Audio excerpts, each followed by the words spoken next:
Bonsoir à tous et merci d'être là pour la première masterclass de l'année, la masterclass XZ UTT. Et ce soir, un sujet consacré au design thinking pour repenser nos modèles.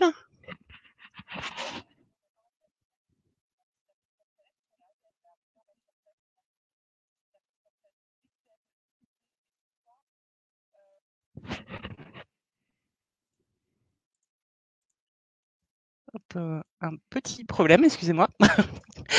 Donc, je vais passer la main tout de suite à nos invités, donc à José Grandi, qui est responsable du master spécialisé MPTI. Bonsoir José. Bonsoir Ludivine. Maxime Beaulieu, qui vous parlera du design thinking. Bonsoir à toutes et à tous. Bonsoir. Et enfin, Germain, qui est étudiant justement dans ce fameux master MPTI. Je laisse la main tout de suite à José qui... Bonsoir Germain, excuse-moi. Je laisse tout de suite la main à José.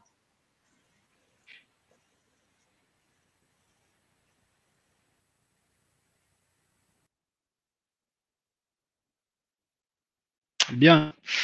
Bonsoir à toutes et tous. Merci d'être avec nous pour cette première masterclass consacrée effectivement au design thinking, qui est une des matières enseignées dans le master spécialisé MPTI, manager de la performance et de la transformation industrielle, que je vais vous présenter très très rapidement avant de laisser la parole à Maxime Beaulieu, notre expert design thinking. Alors juste déjà 2 mots sur ce qu'est un master spécialisé. C'est un diplôme de niveau Bac+6 accrédité par la CGE, la conférence des grandes écoles, et puis qui s'adresse à différents publics, des jeunes ingénieurs qui viennent d'être diplômés, puis qui veulent donner un peu un vernis à leur diplôme d'ingénieur, une spécialité. Et puis ça peut s'adresser également à des élèves issus de business schools, puisque justement notre programme est porté à la fois par l'UTT et par SCBS, donc la Business Schools troyenne. Donc ça, c'est pour situer un peu ce qu'est un master spécialisé. Donc ça, c'est du public formation initiale, mais on s'adresse également à un public formation continue. Donc on peut avoir des gens qui sont en poste, qui vont suivre un master spécialisé pour justement redonner un peu une autre dimension à leur carrière. Et puis on peut avoir des gens qui sont en reconversion, qui sont en recherche d'emploi. Donc on va avoir comme ça une mixité de public qui est assez riche et intéressante. Alors le master spécialisé MPTI maintenant. Donc c'est un master qui existe depuis 4 ans. On est en train de jouer la 4e promo déjà, et donc qui a été mis en gestation il y a 7 ans, 7-8 ans. Et puis donc qui a été justement qui est né justement d'un constat. Le constat, je pense que tout le monde le fait. On est en train de changer vraiment de monde en ce moment. On est en plein bouleversement climatique, technologique, sociétal, environnemental. Donc on est en train de sortir d'un monde où tout était assez sain, c'était maîtrisé, on savait comment ça marchait, on avait des modèles qui fonctionnaient bien. Et puis là, on rentre dans ce nouveau monde qui est vraiment caractérisé par l'incertitude, la turbulence. Alors je parle pas de la crise sanitaire qu'on traverse en ce moment particulièrement, hein, mais d'une façon générale, on n'est plus dans un monde prévisible. Et donc on doit réinventer nos modèles. C'est vraiment une question de survie, hein. On va pas pouvoir continuer à déployer ces modèles qui ont fonctionné jusqu'à maintenant, mais qui ne fonctionnent plus. Alors les modèles qu'il faut qu'on repense, et c'est ce qui va constituer le programme, le fil conducteur de notre MS, on en a identifié 4.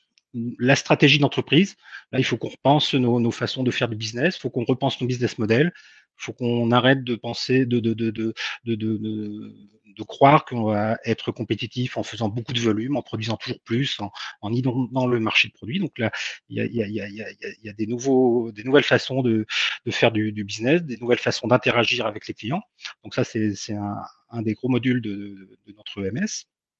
Ce qu'on va devoir également repenser, c'est la façon dont on mesure nos performances.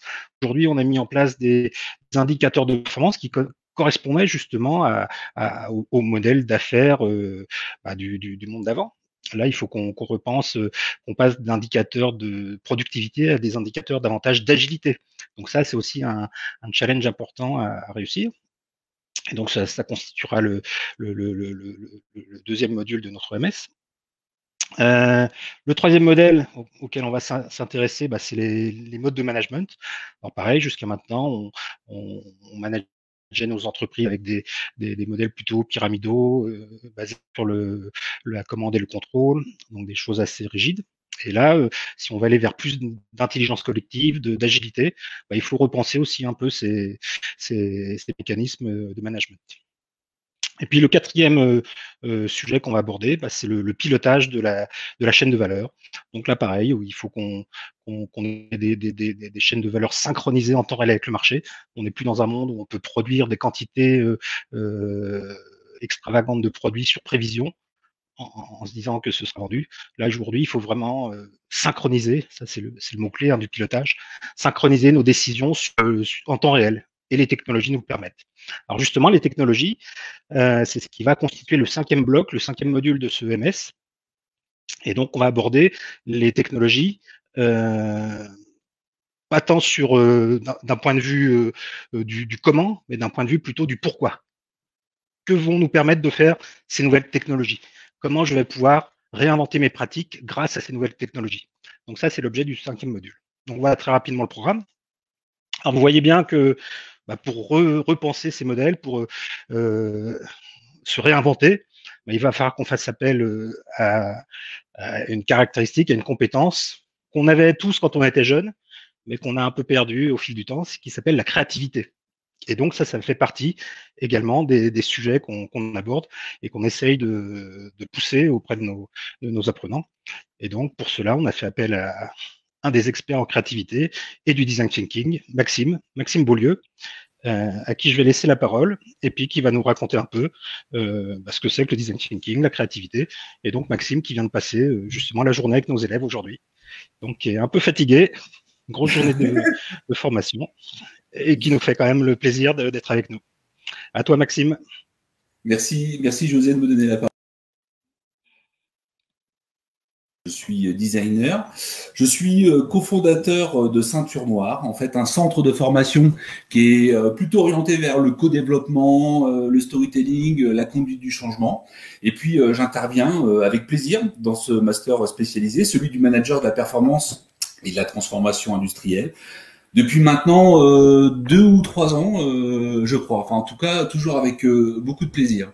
Donc, en fait, j'ai en charge de vous parler du design thinking. Et quand on parle de design thinking, il y a tout l'aspect collaboratif, mais évidemment, comme l'a évoqué José, il y a notamment l'aspect de la créativité. Alors, définir la créativité, c'est compliqué parce que les contours, parler de la créativité, c'est compliqué parce que les contours sont sinueux. En fait, on associe souvent en fait la créativité à la création artistique ou au design. Or, finalement, en fait, la créativité, elle s'applique à tout. En fait, on a besoin de créativité partout, absolument dans tous les domaines. Et finalement, le sens de la créativité, en fait, c'est de voir les choses sous un autre angle, sous un angle nouveau. La créativité, c'est d'abord, pour moi, un état d'esprit, une attitude. En fait, c'est une posture qui est plus ouverte face au monde et aux défis qui nous posent. En tout cas, c'est ce qu'on essaie de transmettre à nos étudiants. La créativité, en fait, c'est essayer de se doter de plus de mobilité intellectuelle, en fait, d'agilité, de souplesse d'esprit. Et la créativité, c'est le cas aussi à travers notamment le design thinking, en fait, c'est aussi le plaisir de collaborer. C'est le plaisir de collaborer avec ses collaborateurs, avec ses collègues, donc en interne, dans l'entreprise, mais aussi ses usagers, enfin ses clients, sa cible, pour essayer de trouver ensemble, en co-construction, des tremplins de solutions, en fait, pour aller défricher de l'innovation. Je crois que c'est le nom m'échappe, mais c'est l'inventeur du Polaroid qui disait innover, en fait, c'est pas avoir une nouvelle idée, mais innover, c'est arrêter d'avoir une vieille idée. S'il y a quelqu'un sur le chat qui peut retrouver l'inventeur du Polaroid, c'est lui qui dit ça et je trouve cette phrase pas mal.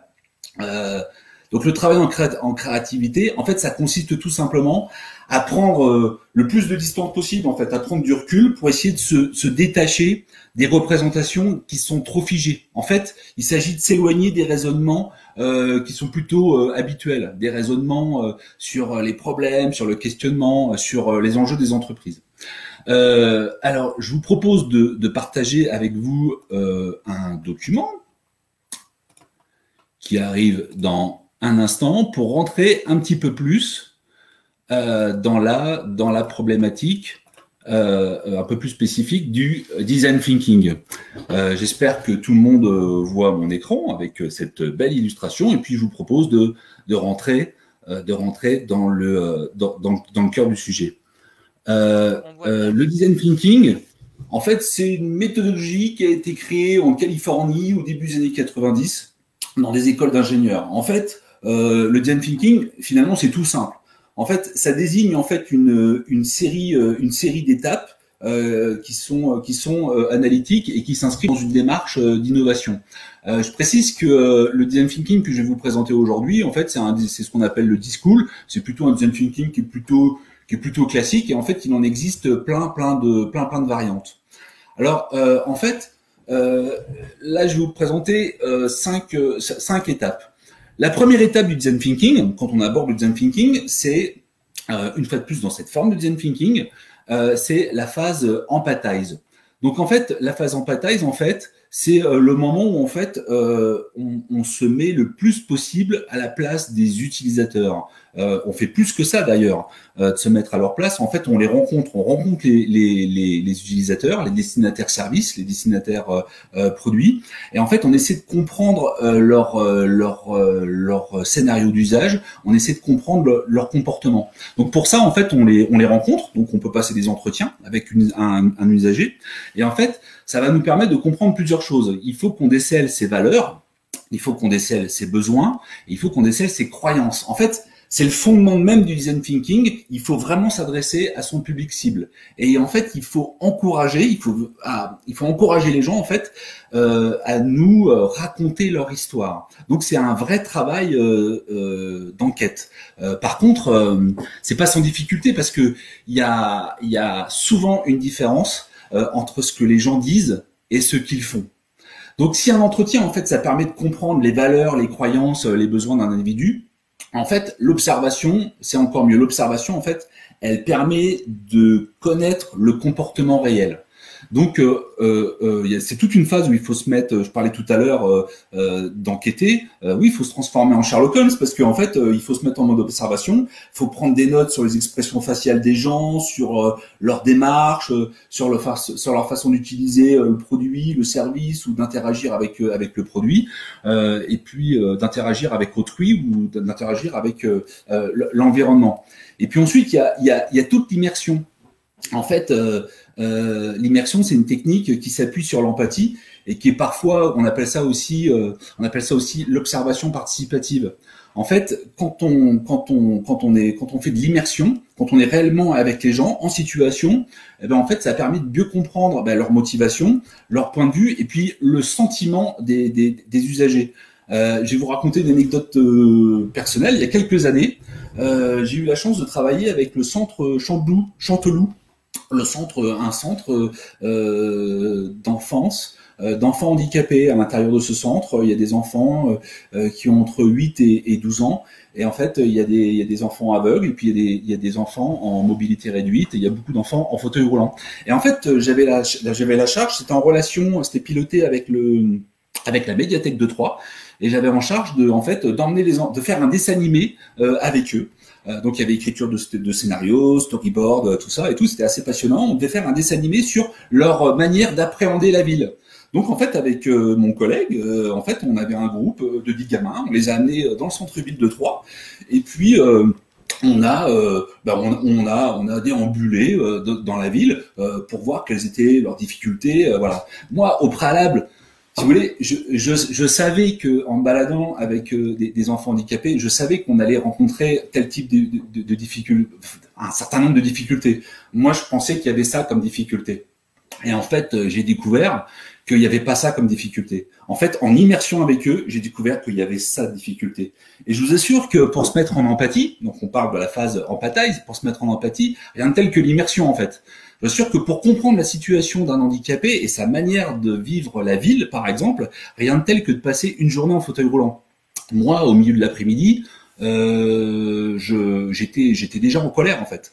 Moi, je marche sur mes deux jambes, mais avec simplement quelques heures passées dans mon fauteuil roulant, j'étais déjà en colère. Enfin, j'avais vraiment, puis en tant que personne valide, j'avais honte. En fait, la ville, elle est pas du tout faite pour eux, quoi.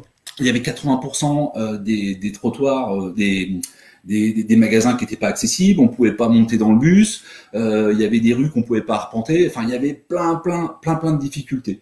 Donc voilà. Donc c'est une petite anecdote personnelle, mais je vous invite à aller voir ce dessin animé qui se trouve d'ailleurs qui est disponible normalement à la médiathèque Jacques Chirac, la médiathèque de Troyes. Je vous invite à aller le voir. Il est très très révélateur et il est imaginé, il est dessiné par des enfants. Donc voilà. Donc ça c'était pour vous parler de l'immersion. Il y a rien de mieux pour rentrer en phase empathique. En fait, comprendre le scénario d'usage de sa cible. La deuxième étape du design thinking, c'est ce qu'on appelle l'étape define. En fait, voilà. Donc là, en fait, on place une problématique sur un mur, voilà. On la centre sur le mur. Quand on fait un design thinking, il faut être visuel. Donc, il faut l'écrire en gros sur son mur, et puis pour que tout le monde puisse la voir. Et on organise tous ces éléments, toutes les données qu'on a collectées, on les organise. On exprime ces idées de façon visuelle. Ça, c'est une des bases. Exprimer ces idées de façon visuelle, c'est une des bases du design thinking. Parce que lorsqu'on exprime à l'aide d'images ou à l'aide de dessins plutôt qu'avec des mots, en fait, on aide les autres personnes en fait à faire fonctionner davantage leur imagination. Donc en fait, on produit alors des idées qui sont plus marquantes, qui sont plus chargées de sens. Et en fait, une image qui est dessinée, en fait, elle est comprise plus rapidement. Donc on peut facilement en isoler une partie, on peut l'interpréter de façon personnelle, on peut plus facilement bondir dessus. Donc ça c'est la phase empathize, c'est la phase define, c'est la deuxième phase. Là on définit une problématique et on passe à la troisième phase. La troisième phase, en fait, c'est la phase ideate. Donc c'est vraiment la phase où ça peut être avec l'utilisateur, ça peut être avec les collaborateurs, ça peut être pour l'entreprise avec laquelle vous travaillez. C'est la phase où en fait on va utiliser plein de méthodes de créativité. Alors évidemment, il y a le brainstorming, il y a plein de types de brainstorming, il y a le concassage, il y a le renversement des termes de problèmes, il y a la question génératrice, il y a les cartes mentales, il y a la pensée inversée, il y a le brainstorming futuriste, il y a le brainstorming des 6 chapeaux, il y a tout un tas d'outils qui sont à notre disposition, en fait, pour générer de la créativité. Donc avec les étudiants cet après-midi, en fait, on a visité certaines formes de brainstorming. On a étudié les règles, les fondamentaux, et puis on a fait quelques petites expérimentations. En fait, toutes ces techniques, elles ont en commun en fait d'amener au-delà des logiques habituelles, et elles font appel à tous les sens. Et en fait, on utilise aussi les émotions comme levier pour explorer d'autres territoires. Donc ça, c'est vraiment une phase où en fait on génère de l'idée. Une fois qu'on a généré d'idées, normalement on a plein d'idées. Ça marche quasiment à tous les coups, et puis on fait son best-of. Donc on en choisit une ou deux. C'est alors qu'on amorce la quatrième phase, qui est en fait la phase du prototypage. Donc le prototypage, c'est tout simplement faire un prototype de votre service, de votre scénario d'usage ou de votre produit, faire un prototype en basse résolution. Donc ça peut être cette bonne vieille maquette, cette maquette en carton, voilà, mais qui a le mérite de donner une idée du volume. Voilà, et ça marche très bien. Et une fois qu'on a prototypé, en fait, on le soumet. En fait, on le soumet dans la cinquième phase, qui est la phase de test. Donc là, c'est vraiment la phase d'expérimentation, en fait, qui permet de mettre dans les mains des utilisateurs le prototype. Et puis là, il peut y avoir un aller-retour entre la phase test et le prototypage. Il peut y avoir un prototype 1.0, 2.0, 3.0, avec des allers-retours en test. Voilà. Donc, ça se veut le plus inclusif possible. En fait, le design thinking, en fait, ça permet de créer en fait au sein de l'entreprise de la cohérence de groupe, du team building en interne. Et puis surtout, c'est l'ADN du design thinking. En fait, c'est un processus créatif qui inclut les utilisateurs, les clients. En fait, on co-construit avec eux. Donc, cette méthodologie, celle que vous avez sous les yeux, et puis il y a d'autres variantes, hein. En fait, elle nous permet de sortir un peu du cadre. Elle nous force en fait à s'extraire des contraintes et des normes, en fait, qui font parfois loi en fait dans certaines entreprises, dans certains domaines. Voilà. Et en fait, toutes ces méthodos, en fait, elles invitent à pousser de nouvelles portes, tout simplement, et à s'ouvrir à de nouvelles explorations. Alors, il y a un dernier aspect, et je voudrais faire écho à ce qu'a largement évoqué José en introduction. C'est l'aspect suivant. C'est en fait, on a vu le design thinking, c'est une méthodologie de créativité, donc qui est centrée sur l'utilisateur, mais c'est aussi une façon de penser en fait. C'est une façon de penser. Donc en fait, le design thinking, c'est une méthode qui permet de créer des services, qui permet de créer de nouveaux produits, mais qui se situe en fait à l'intersection de 3 facteurs. Le premier facteur, en fait, c'est la viabilité économique. Je veux dire, si vous faites une innovation et que vous perdez de l'argent, votre modèle business, il n'est pas très stabilisé et puis ça vaut certainement pas le coup. Donc, première chose, premier impératif, premier facteur, la viabilité économique. Deuxième facteur, c'est la faisabilité technique. Enfin, si vous imaginez, vous avez une idée géniale, mais si cette idée, les technologies ne sont pas disponibles ou on pourra le faire dans 500 ans, 500 ans, ça fait long, hein. Donc, il faut que ça soit faisable techniquement sur les 3 prochaines années, 5 prochaines années, 10 prochaines années. Et puis, le troisième, en fait, qui est pas enseigné partout et ça fait pas partie de la culture de toutes les entreprises, c'est tout simplement en fait le degré de désirabilité humaine. Voilà. C'est tout simplement, c'est se poser la question, mon innovation, est-ce qu'elle est au service est-ce qu'elle est enviable? Est-ce qu'elle est désirable?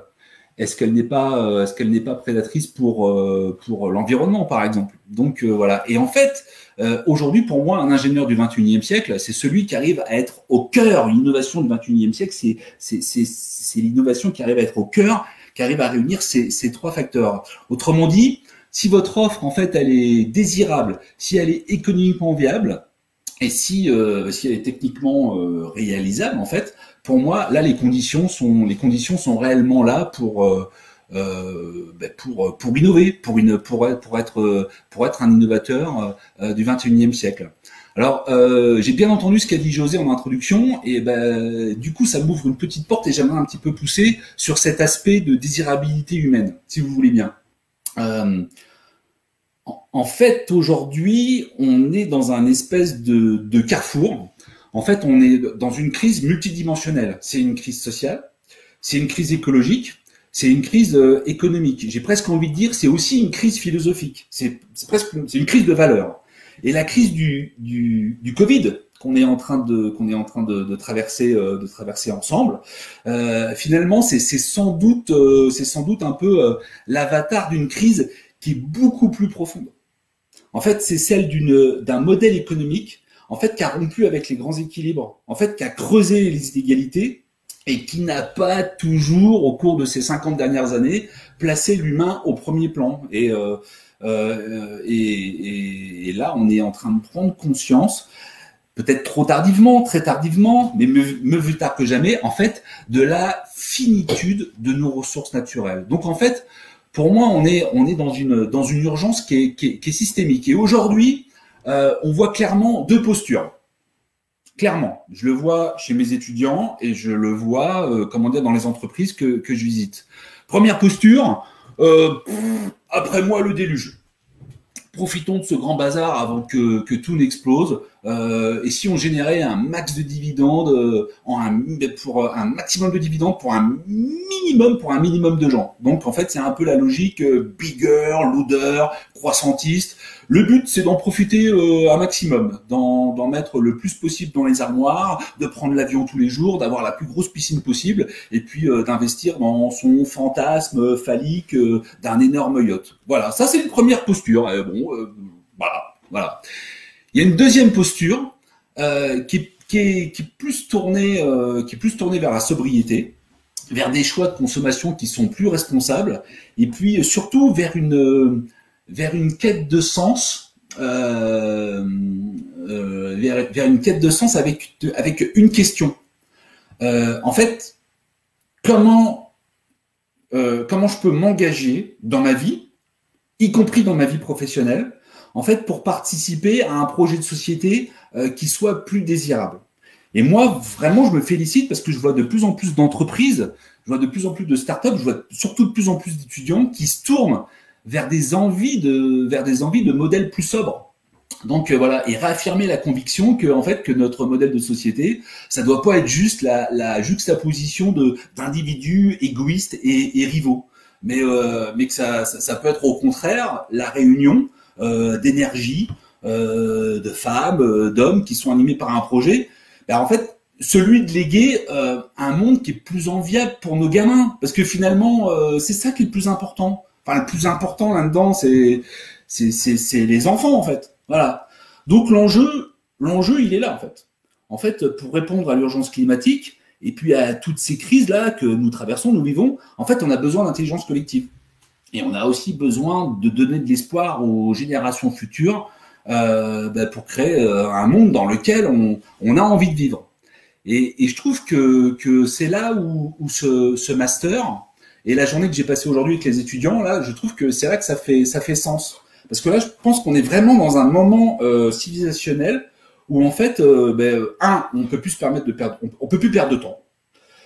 Deux, on doit complètement écarter, on doit faire le deuil des projets prédateurs pour l'environnement, des projets qui s'inscrivent pas dans une démarche de transition énergétique, de transition écologique. En fait, on a besoin de réenchanter le monde.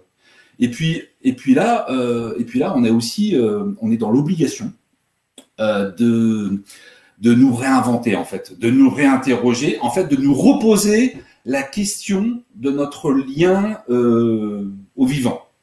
Donc voilà. Donc c'est pour ça que dans les entreprises de demain, mais dans les entreprises d'aujourd'hui, là, dans les entreprises de maintenant, en fait, les entreprises, mais pas que, en fait, on a besoin de managers, on a besoin d'ingénieurs, on a besoin de leadership, on a besoin de designers capables de trouver des opportunités dans l'adversité. En fait, on a besoin, les entreprises aujourd'hui, elles ont besoin de gens dotés de souplesse mentale, d'élasticité mentale. On a besoin de gens créatifs. On a vraiment besoin de gens créatifs. Et le design thinking, c'est l'un de ces outils. C'est un outil qui permet ça. C'est un outil créatif et c'est surtout un outil inclusif. Donc voilà. Bon, je vais terminer là. Je vous remercie de votre attention. Évidemment, le design thinking, c'est un énorme sujet qui est très très vaste. C'est une grosse commode avec plein de tiroirs. Donc là, je suis très très synthétique, mais j'espère que dans la phase, dans cette masterclass et dans la phase question, j'espère que vous aurez des questions qui permettront peut-être d'approfondir certains aspects. Voilà. Je vous remercie. Super Maxime, merci. Alors justement, tu parlais des ingénieurs dont on avait besoin pour réinventer ce nouveau monde, pour réenchanter le monde. On a avec nous Germain, qui est un ingénieur de l'UTT, qui a décidé de poursuivre ses études dans notre master. Et donc, je vais lui laisser un petit peu la parole pour qu'il nous dise un peu, qu'il se présente rapidement, qu'il nous explique pourquoi il a voulu nous rejoindre. Et puis, si tu peux nous dire aussi ce que tu ressens, là, on est à peu près à mi-parcours par rapport à ta transformation. Voilà, à toi, Germain. Et puis, vous pourrez bien sûr lui poser des questions. Si vous voulez vraiment avoir un retour d'un apprenant, vous pourrez lui poser des questions par la suite. À toi, Germain. Ça marche, merci José. Donc voilà, moi je suis étudiant effectivement cette année dans le master MPTI, donc j'ai pu suivre le cours de Maxime dont il a fait une brève présentation à l'instant. Donc j'ai 24 ans et en fait moi je viens d'être diplômé UTT, donc je suis rentré à l'UTT en 2015, j'ai fait mon TC à l'UTT, donc le tronc commun, et ensuite j'ai fait génie mécanique et donc diplômé donc de cet été 2020 en fait, enfin, l'été dernier. Et donc je me suis retrouvé à me poser la question que beaucoup d'étudiants se posent, je pense, soit en ce moment pendant leurs études ou soit qui sont des gens qui sont déjà ingénieurs diplômés. Donc c'est d'essayer de trouver un sens à notre métier et de se demander un peu, bah, maintenant que j'ai le diplôme, qu'est-ce que j'en fais et comment est-ce que je peux le valoriser et on entend beaucoup aujourd'hui la question d'un travail éthique. Donc moi, c'était une des grandes questions que je me suis posée. Et en plus de ça, il y a le Covid qui est arrivé. Donc ces deux aspects ont fait que le master MPTI qu'a mis en place José m'a paru en fait une bonne opportunité, en tout cas, et une bonne solution pour pouvoir se diversifier un peu et ouais, voilà, vraiment redonner un sens. C'est vraiment ce qu'a dit Maxime tout à l'heure, c'est qu'aujourd'hui, il faut trouver un sens à ce qu'on fait et aller à fond dedans. Il y a plus le temps et il faut changer, quoi. Donc voilà, je me suis retrouvé début septembre dans ce master MPTI. En alternance chez Michelin en tant qu'organisateur industriel. Donc, c'est une formation qui se fait en alternance. C'est à peu près, les semaines de formation, c'est à peu près une semaine par mois. Et voilà, donc aujourd'hui, on est à peu près à la moitié du parcours. On se prend des bonnes claques dans la figure, comme aime bien le dire José, que ce soit côté environnemental, côté RSE, donc social, côté voilà, il y a plein de domaines différents. En fait, on balaye plein de domaines, l'amélioration continue, le management. On voit plein de domaines différents, on balaye plein de choses. Donc, ça ne fait pas des experts de nous dans ces domaines-là, mais voilà, aujourd'hui, on est capable d'avoir d'avoir un avis, de discuter et voilà, d'avoir un spectre assez large de compétences pour être un petit peu le manager de demain et de repenser justement nos modèles comme l'a dit José.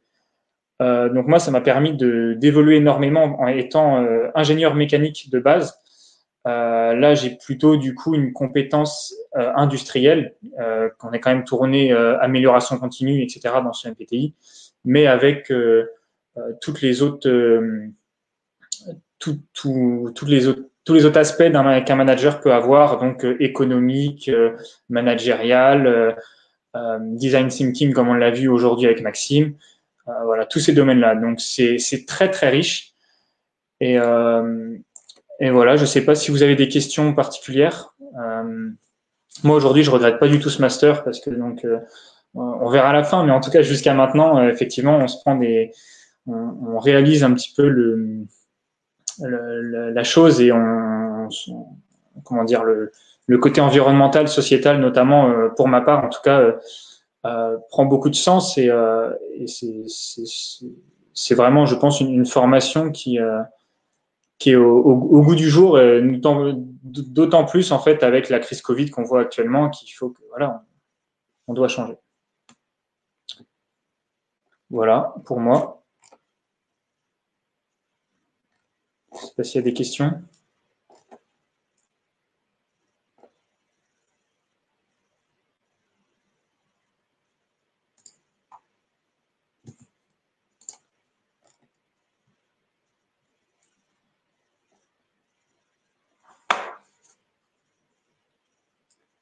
Nous avons un souci technique.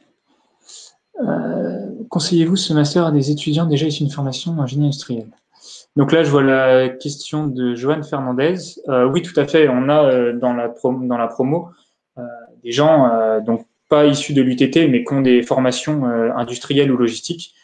C'est totalement dans le cadre, dans ce cadre-là. José pourra mieux répondre que moi, mais c'est un peu la suite en fait. Ce master est un peu la suite de la formation génie industriel. Donc, au contraire, c'est même des profils qui sont assez recherchés et c'est la voie la plus simple, on va dire, pour y accéder. Aujourd'hui, on est 9 dans la promo, de tous horizons différents. Donc, il y a du mécanique, il y a du génie industriel, logistique, il y a du génie électrique, il y a un petit peu de tout en fait. Donc, c'est ça aussi qui fait la richesse de la promo, d'autant plus avec des nationalités différentes. Donc, c'est ça qui fait la richesse de la promo.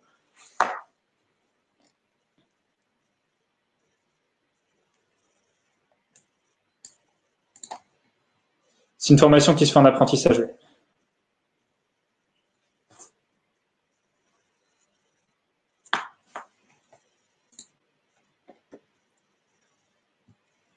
Oui, on a eu un petit souci technique. Merci Germain d'avoir assuré le relais. Donc nous sommes revenus à la normale. N'hésitez pas à poser vos questions. Germain, tu avais à José aussi. Je vais réintégrer Maxime. N'hésitez pas. Hein. Vous avez la chance d'avoir Germain qui est là aussi, qui est en plein dans le MS. Donc n'hésitez pas.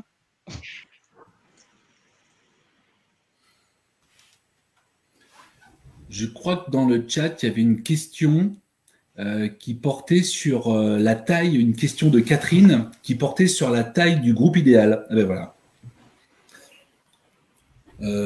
Puis-je me permettre de tenter de répondre à cette question? La promo idéale, on tient à... Vas-y, Maxime. Ah non, pardon. Excuse-moi, j'ai cru que tu répondais.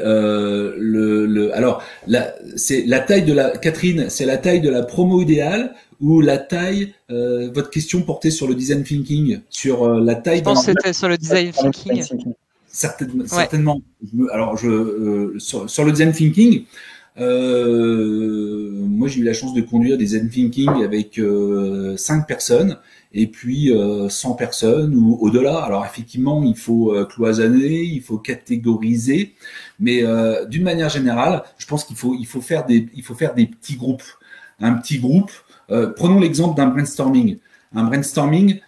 Alors évidemment, à plus de cerveau, on est toujours plus intelligent. Mais quand on est trop, quand on veut générer de la créativité, quand on est trop, en fait, on peut créer de la frustration. Parce qu'on attend son tour. Et quand on génère de la frustration, ben, on peut créer de l'inhibition. Et l'inhibition, en fait, elle peut générer de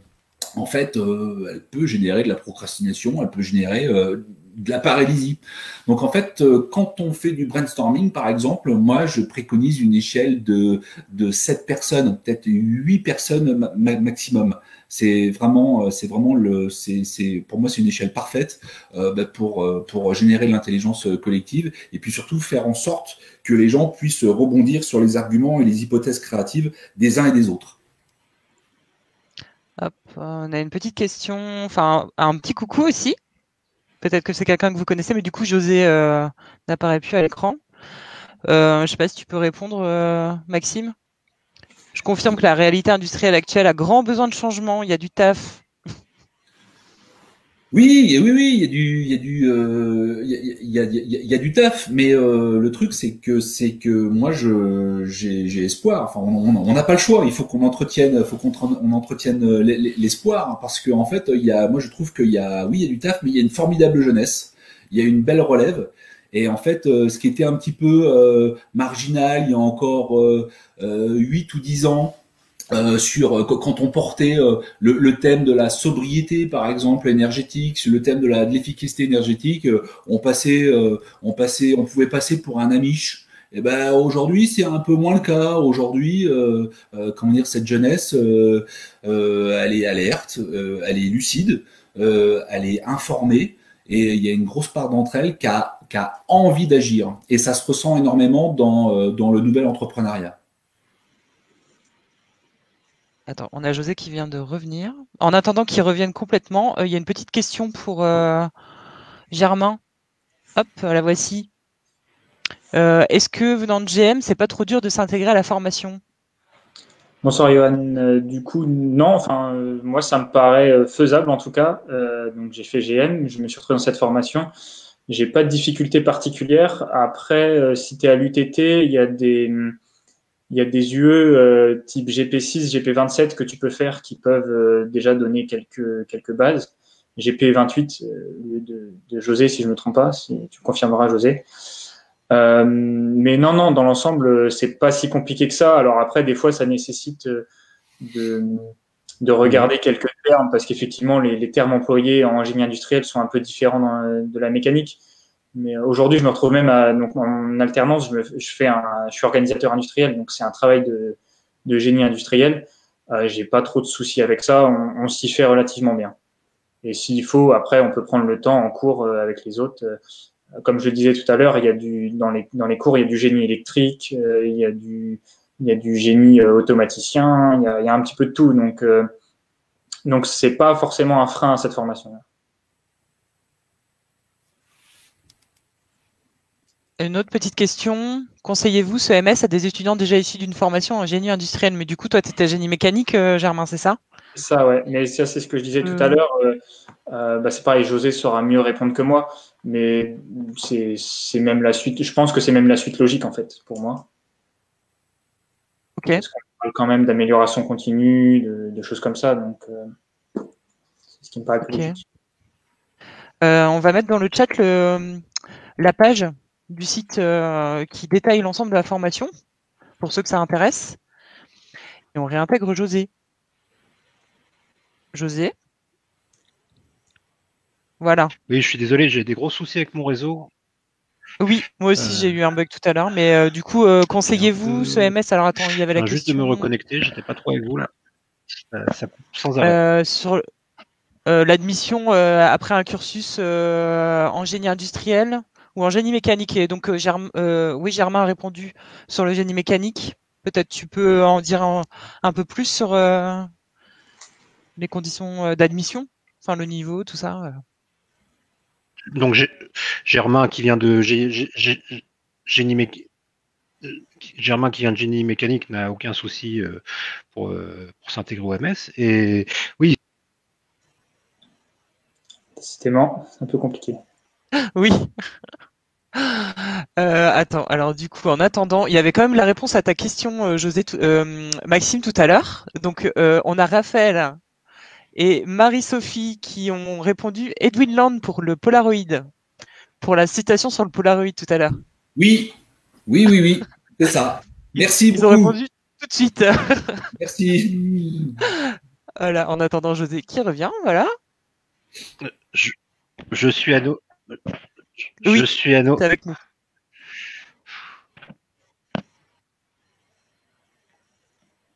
Tu es avec nous, José. Hein. Ouais, je suis vraiment. Vous m'entendez?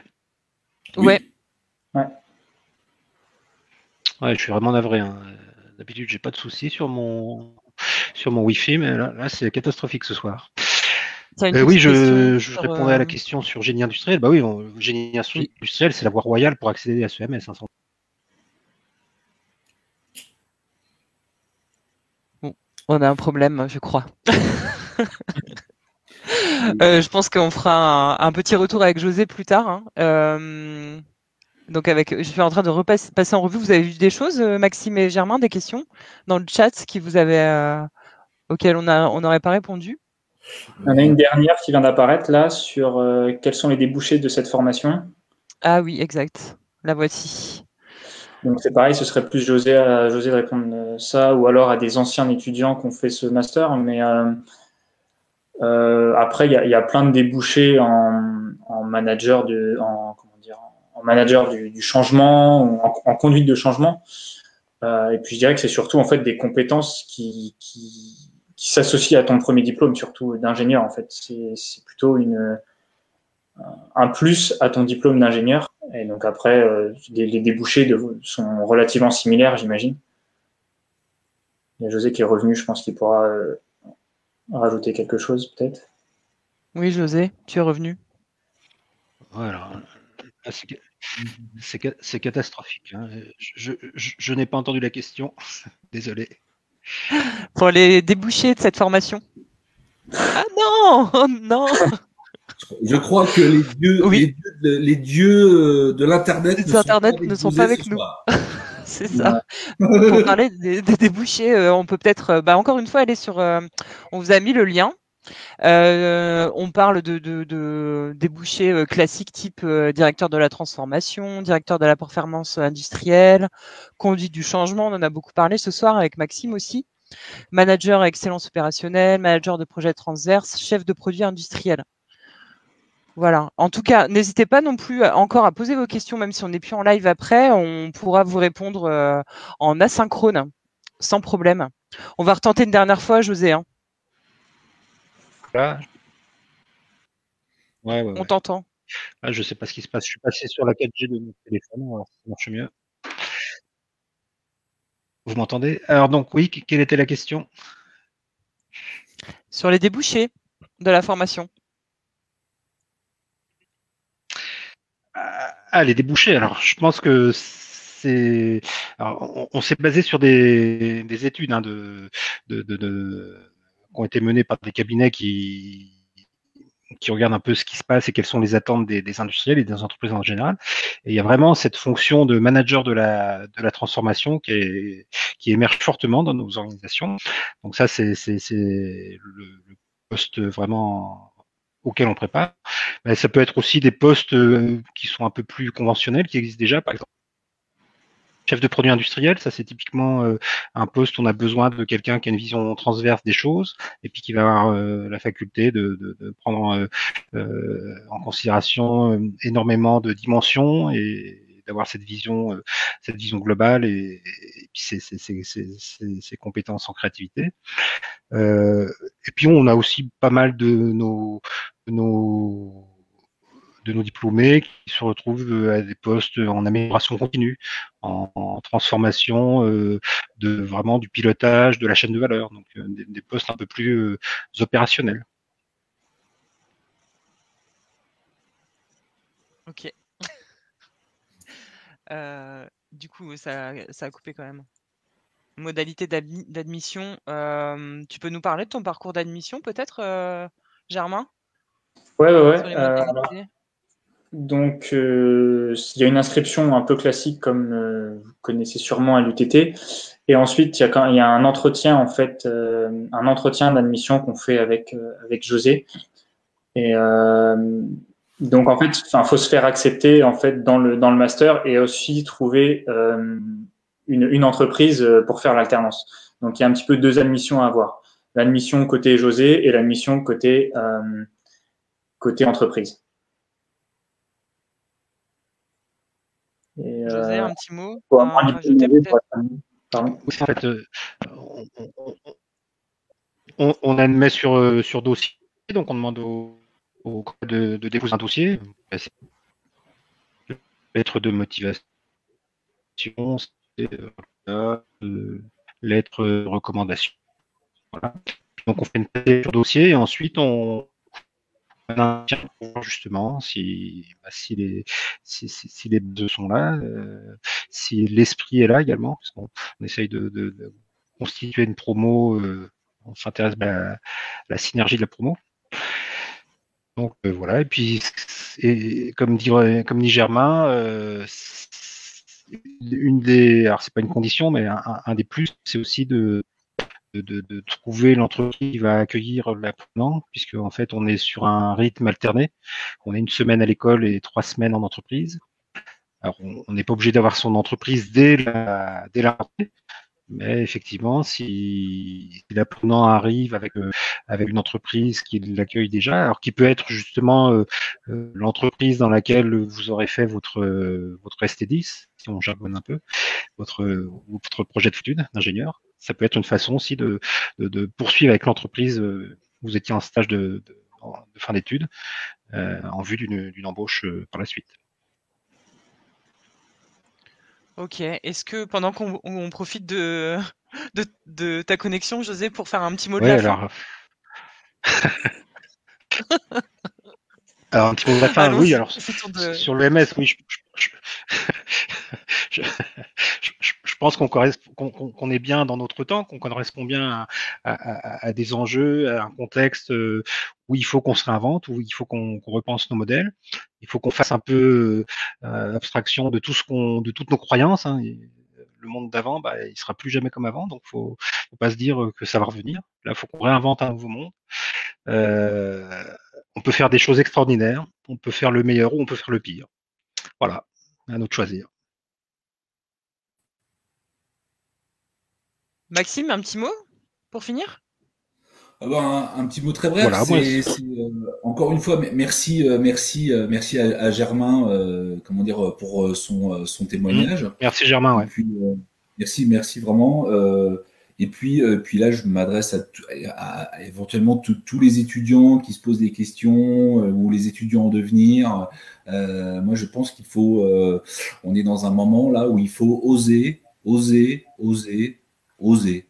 Donc voilà, allez-y, foncez. Je trouve que moi, je suis un petit peu de l'extérieur. Hein, je vois ce master un petit peu extérieur et je trouve qu'il est, moi, il m'apporte beaucoup de fraîcheur. Et je trouve qu'il correspond, en fait, il est complètement dans l'air du temps, en fait. Donc, je le trouve prospectif, je le trouve malin, et je trouve que il y a de très chouettes étudiants, il y a une belle galerie d'intervenants avec des profils très très divers. Je trouve que c'est un très très bon master. Je recommande chaudement. Voilà, je précise aussi que je suis dans le Vercors, dans la montagne, et j'ai une bien meilleure bande passante que José. Voilà, ça sera mon mot de la fin. Et Germain, un petit Merci mot Maxime. Merci Maxime, oui. Non, mais pour moi, c'est un petit peu identique. Je peux que recommander ce master. En tout cas, pour le moment, il est très satisfaisant et puis il est totalement dans l'air du temps et il nous permet de rencontrer quand même des spécialistes de chaque domaine en fait qu'on voit. Je dis pas ça parce qu'il y a Maxime ici, mais en tout cas, on passe des super journées avec tous les jours une personne différente, spécialiste d'un domaine. Donc ça, mine de rien, en termes de valeur ajoutée, c'est quand même assez énorme et bon voilà, je peux que recommander. Ok, c'est parfait. Merci à tous d'avoir été présents, d'avoir tenu le choc. Merci Ludivine pour l'organisation. Merci, merci à vous tous. Et oui, les candidatures sont ouvertes. N'hésitez pas à me contacter. Voilà. Oui, on est en pleine campagne d'admission, donc vous pouvez vous rendre sur notre site. Voilà. Merci, bonne soirée à tous. Bonne soirée à toutes et à tous. Au revoir. Bonne soirée, au revoir.